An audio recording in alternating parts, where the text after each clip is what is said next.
There is, of course, another Canadian connection to that Millennium bomb plot. He's Ahmed Ressam, the man who was caught trying to smuggle a carload of explosives into the U.S. from British Columbia. Earlier tonight, we broadcast a Terence McKenna investigative documentary that revealed the full Ressam story. A case study which, as Paul Hunter reports, has led to some very embarrassing questions for the Chrétien government.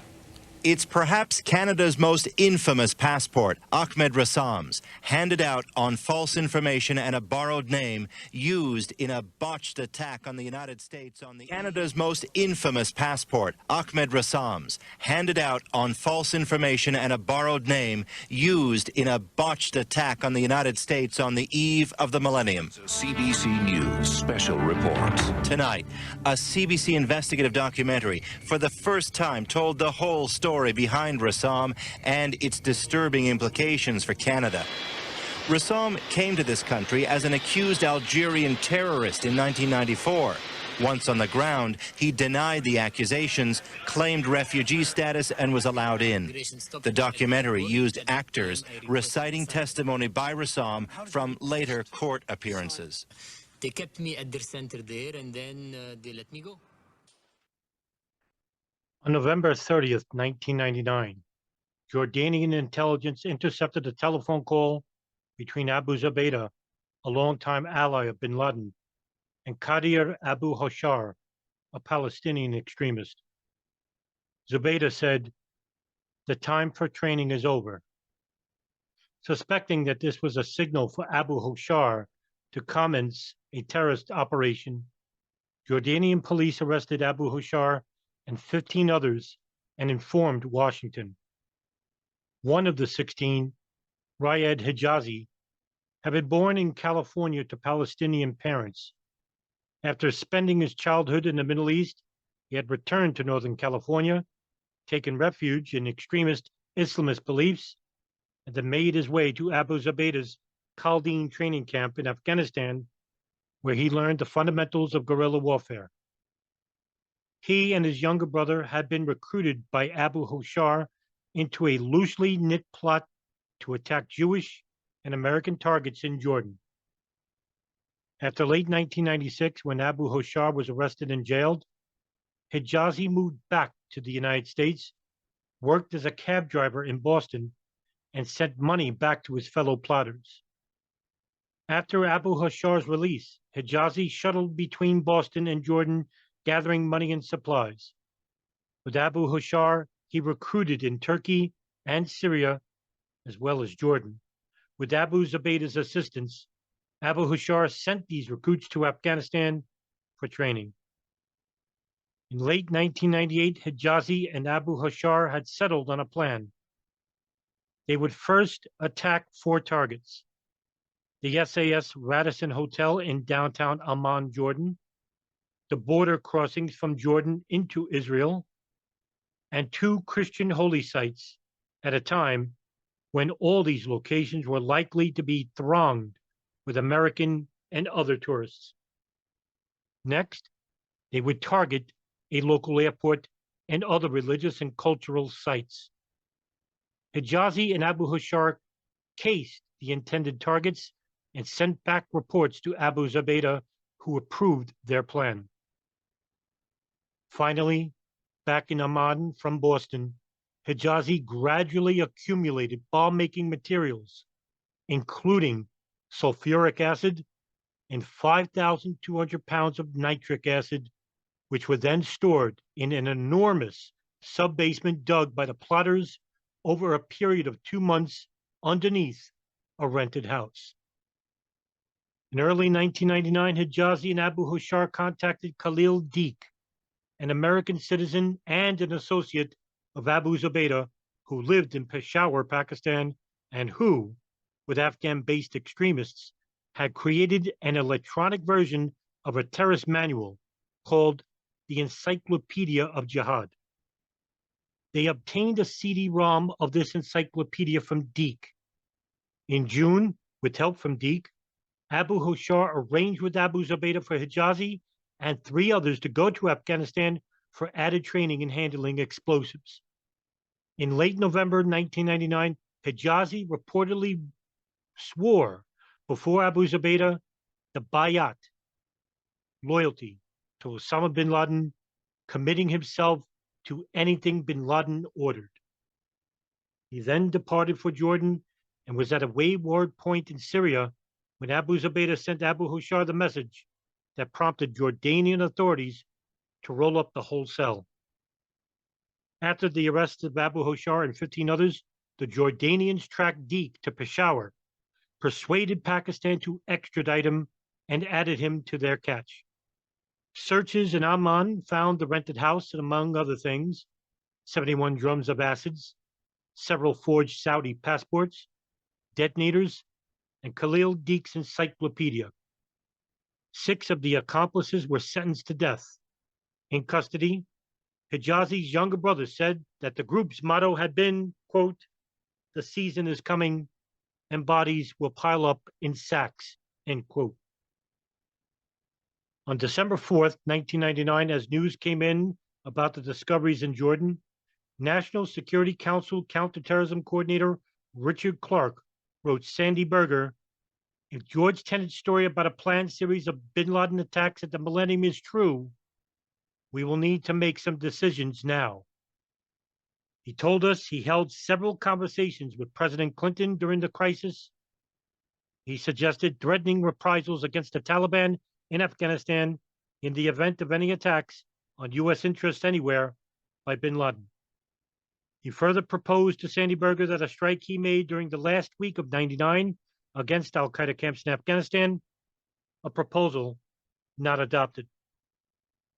Warned by the CIA that the disrupted Jordanian plot was probably part of a larger series of attacks intended for the Millennium, some possibly involving chemical weapons, the Principals Committee met on the night of December 8th and decided to task Richard Clarke's counterterrorism security group to develop plans to deter and disrupt al-Qaeda's plots.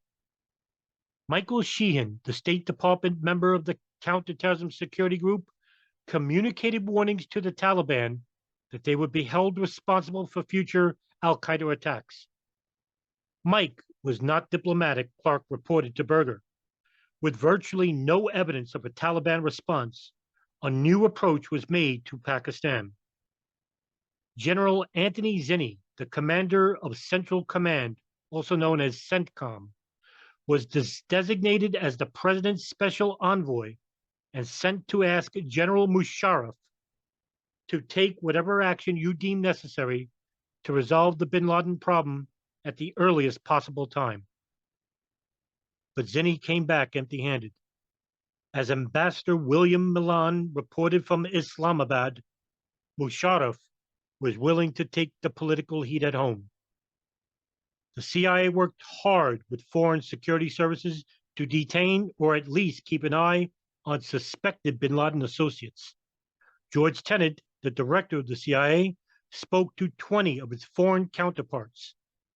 Disruption and arrest operations were mounted against terrorists in 8 countries. In mid-December, President Clinton signed a memorandum of notification giving the CIA broader authority to use foreign proxies to detain bin Laden lieutenants without ever having to transfer them to U.S. custody. The authority was to capture, not kill, through lethal force might be used if necessary. Tenet would later send a message to all CIA personnel overseas saying, quote, "The threat could not be more real. Do whatever is necessary to disrupt bin Laden's plans. The American people are counting on you and me to take every appropriate step to protect them during this period," end quote. The State Department issued a worldwide threat advisory to its posts overseas. Then, on December 14th, an Algerian jihadist was caught bringing a load of explosives into the United States. Ahmed Ressam, age 23, had illegally immigrated to Canada in 1994. Using a falsified passport and a bogus story about persecution in Algeria, Ressam entered Montreal and claimed political asylum. For the next few years, he supported himself with petty crime. Recruited by an alumnus of Abu Zubaydah's Khalden camp, Ressam trained in Afghanistan in 1998, learning, among other things, how to place cyanide near the air intake of a building to achieve maximum lethality at minimum personal risk. Having joined other Algerians in planning a possible attack on a U.S. airport or consulate, Ressam left Afghanistan in early 1999, carrying precursor chemicals for explosives disguised in toiletry bottles, a notebook containing bomb assembly instructions, and $12,000. Back in Canada, he went about procuring weapons, chemicals, and false papers. In early summer 1999, having learned that not all of his colleagues could get the travel documents to enter Canada, Ressam decided to carry out the plan alone. By the end of the summer, he had chosen 3 Los Angeles area airports as potential targets, ultimately fixing on Los Angeles International Airport, also known as LAX, as the largest and easiest to operate in surreptitiously. He brought or stole chemical and bought equipment for the bomb, obtaining advice from 3 Algerian friends, all of whom were wanted by authorities in France for their roles in past terrorist attacks. Ressam also acquired new Confederates. He promised to help a New York-based partner, Abdelghani Meskini, get training in Afghanistan if Meskini would help him maneuver inside the United States. In December 1999, Ressam began his final preparations. He called an Afghanistan-based facilitator to inquire into whether bin Laden wanted to take credit for the attack, but he did not get a reply. He spent a week in Vancouver preparing the explosive components with a close friend. The chemicals were so caustic that the men kept their windows open despite the freezing temperatures outside and sucked on cough drops to soothe their irritated throats. While in Vancouver, Ressam also rented a Chrysler sedan for his travel into the United States and packed all the explosives into the truck's spare tire well. On December 14, 1999, Ressam drove his rental car into the ferry from Victoria, Canada, to Port Angeles, Washington. Ressam planned to drive to Seattle and meet Meskini, with whom he would travel to Los Angeles and case LAX. They planned to detonate the bomb on or around January 1st, 2000. At the Immigration and Naturalization Service pre-inspection station in Victoria, Ressam presented officials with his genuine but fraudulently obtained Canadian passport, from which he had torn the Afghanistan entry and exit stamps. The INS agent on duty ran the passport through a variety of databases, but since it was not in Ressam's name, he did not pick up the pending Canadian arrest warrants. After a cursory examination of Ressam's car, the INS agents allowed Ressam to board the ferry. Late in the afternoon of December 14th, Ressam arrived in Port Angeles. He waited for the other cars to depart the ferry, assuming, incorrectly, that the last car off would draw less scrutiny. Customs agents assigned to the port, noticing Ressam's nervousness, referred him to secondary inspection. When asked for additional identification, Ressam handed the customs agent a Price Costco membership card in the same false name as his passport. As that agent began an initial pat-down, Ressam panicked and tried to flee. Inspectors examining Ressam's rental car found the explosives concealed in the spare tire well. But at first, they assumed the white powder and viscous liquids were drug-related, until an inspector pried apart and identified one of the 4 timing devices concealed within black boxes. Ressam was placed under arrest. Investigators guessed his target was in Seattle. They did not learn about the Los Angeles airport planning until they re-examined evidence seized in Montreal in 2000. They obtained further details when Ressam began cooperating in May of 2001.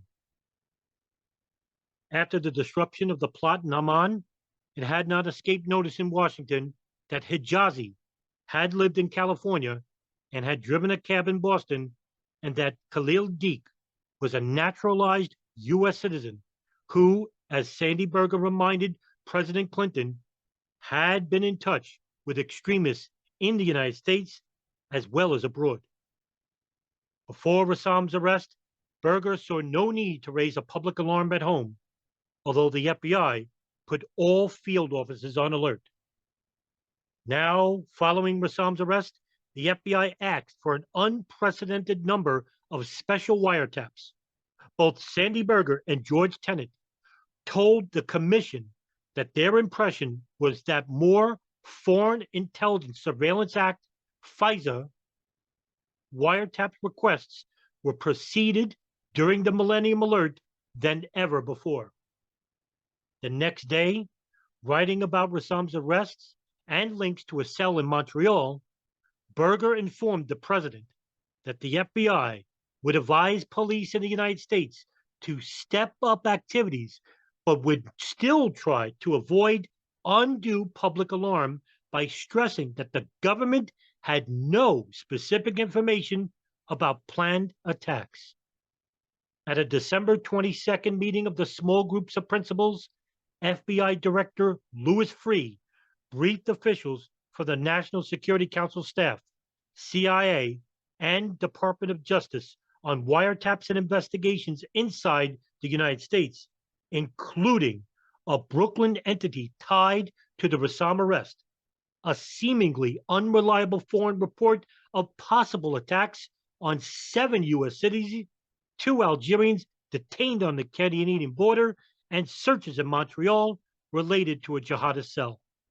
The Justice Department released a statement on the alert the same day. Richard Clarke's staff warned foreign terrorist sleeper cells are present in the United States and attacks in the U.S. are likely.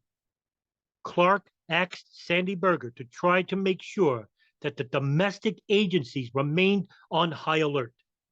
Is there a threat to civilian aircraft, he wrote?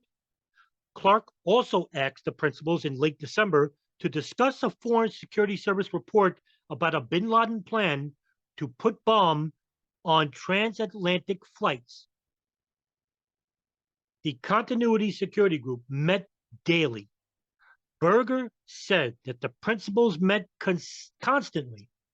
Later, when asked about what made her decide to ask Ressam to step out of his vehicle, Diana Dean, the customs inspector who referred Ressam to secondary inspection, testified that it was her training and experience. It appears that the heightened sense of alert at the national level played no role in Ressam's detention. There was a mounting sense of public alarm. The earlier Jordanian arrests have been covered in the press, and Ressam's arrest was featured on network evening news broadcasts throughout the Christmas season. The FBI was more communicative during the Millennium crisis than it had ever been. The senior FBI official for counterterrorism, Dale Watson, was a regular member of the Continuity Security Group, and Clarke had good relations both with him and with some of the FBI agents handling al-Qaeda relations investigations, including John O'Neill in New York. As a rule, however, neither Dale Watson nor these agents brought much information to the group. The FBI simply did not produce the kind of intelligence reports that other agencies routinely wrote and disseminated. As law enforcement officers, Bureau agents tended to write up only witness interviews, and written case analysis usually occurred only in memoranda to supervisors requesting authority to initiate or expand an investigation. But during the Millennium Alert, with its direct links into the United States from Hijazi, Deek, and Ressam, FBI officials were briefing in person about ongoing investigations, not relying on the dissemination of written reports. Berger told us that it was hard for FBI officials to hold back information in front of a cabinet-ranked group. After the alert, according to Berger and members of the National Security Staff, the FBI returned to its normal practice of withholding written reports and saying very little about investigations or witness interviews, taking the position that any information relating to pending investigations might be presented to a grand jury and hence could not be disclosed under then prevailing federal law. The terrorist plots that were broken up at the end of 1999 display the variety of operations that might be attributed, however indirectly, to Al-Qaeda. The Jordanian cell was a loose affiliate. We at the Commission now know that it sought approval and training from Afghanistan, and at least one key member swore loyalty to bin Laden. But the cell's plans and preparations were autonomous. Ressam's ties to Al-Qaeda were even looser. Though he had been recruited, trained, and prepared in a network affiliated with the organization and its allies, Ressam's own plans were nonetheless essentially independent. Al-Qaeda and bin Laden himself did have at least one operation of their very own in mind for the Millennium period. In Chapter 5, we introduced an Al-Qaeda operative named Nashiri. Working with bin Laden, he was developing a plan to attack a ship near Yemen. On January 3rd, an attempt was made to attack a U.S. warship in Aden, the USS Sullivans. The attempt failed when the small boat, overloaded with explosives, sank. The operatives salvaged their equipment without the attempt becoming known, and they put off their plots for another day. Al-Qaeda's planes operation was also coming along. In January 2000, the United States caught a glimpse of its preparations. In late 1999, the National Security Agency, the NSA, analyzed communications associated with a suspected terrorist facility in the Middle East, indicating that several members of an operational cadre were planning to travel to Kuala Lumpur in early January 2000. Initially, only the first names of three were known: Nawaf, Salem, and Khalid. NSA analysts surmised correctly that Salem was Nawaf's younger brother, seeking links not only with Al-Qaeda, but specifically with the 1998 embassy bombings. A CIA desk officer guessed that something more nefarious was afoot. Though Nawaf's trail was temporarily lost, the CIA soon identified Khalid as Khalid al-Mihdhar. He was located leaving Yemen and tracked until he arrived in Kuala Lumpur on January 5, 2000. Other Arabs, unidentified at the time, were watched as they gathered with him in the Malaysian capital. On January 8th, the surveillance teams reported that three of the Arabs had suddenly left Kuala Lumpur on a short flight to Bangkok. They identified one as Khalid al-Mihdhar. They later learned that one of his companions was named al-Hazmi, although it was not yet known that he was Nawaf. The only identifier available for the third person was part of a name, Salhasi. In Bangkok, CIA officers received the information too late to track the three men as they came in, and the travelers disappeared into the streets of Bangkok. The Counter-Terrorist Center had briefed the CIA leadership on the gathering in Kuala Lumpur, and the information had been passed on to Sandy Berger and the National Security Council staff and to FBI Director Louis Freeh and others at the FBI, though the FBI noted that the CIA had the lead and would let the FBI know if a domestic angle arose. The head of the bin Laden unit kept providing updates, unaware, at first, even that the Arabs had left Kuala Lumpur, let alone that their trail had been lost in Bangkok. When this bad news arrived, the names were put on a Thai watch list so that Thai authorities could inform the United States if any of them departed from Thailand. Several weeks later, CIA officers in Kuala Lumpur prodded colleagues in Bangkok for additional information regarding the three travelers. In early March 2000, Bangkok reported that Nawaf al-Hazmi, now identified for the first time with his full name, had departed on January 15th on a United Airlines flight to Los Angeles. As for Khalid al-Mihdhar, There was no report of his departure, even though he had accompanied Nawaf al-Hazmi on the United flight to Los Angeles. No one outside of the Counterterror Center was told any of this.